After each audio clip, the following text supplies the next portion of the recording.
Andrei Nekrasov is a controversial man these days. That's because he's made a film that's shocked and confused many people. Screenings of it have been blocked in the European Parliament, Germany and Belgium. Not in Russia though. Here it was shown at the Moscow Film Festival in June. All I'm claiming, his story is riddled with inaccuracies. And the question is, why is he telling us something which is not true?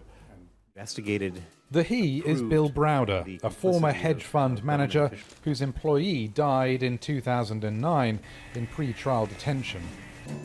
Sergei Magnitsky was my lawyer, and he was murdered by the Russian state.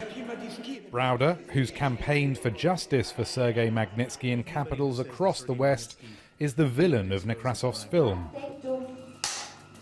It says Magnitsky wasn't a whistleblower lawyer, unjustly imprisoned for exposing a $230 million tax fraud.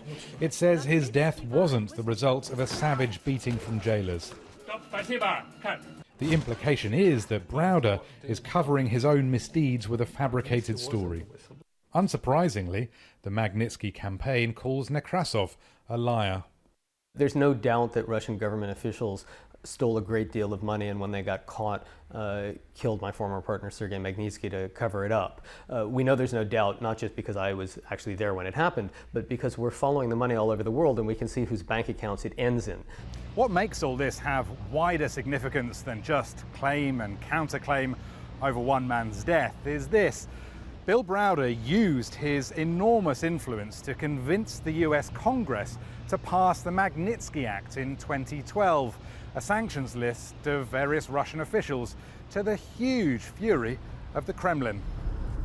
So perhaps the Kremlin was as surprised as anyone that Andrei Nekrasov, with a career of anti-Kremlin films behind him, should now be making one supporting its view. Has he turned? I still consider myself as a member of the opposition. People come up with these incredible explanations why Nekrasov has suddenly ran over to the other side. And this is just an attempt to tell the story as I see it. But it's a lonely position. It's cost him friends, maybe his reputation. The Kremlin and opposition filmmakers do not make natural allies. Rory Challands, Al Jazeera, Moscow.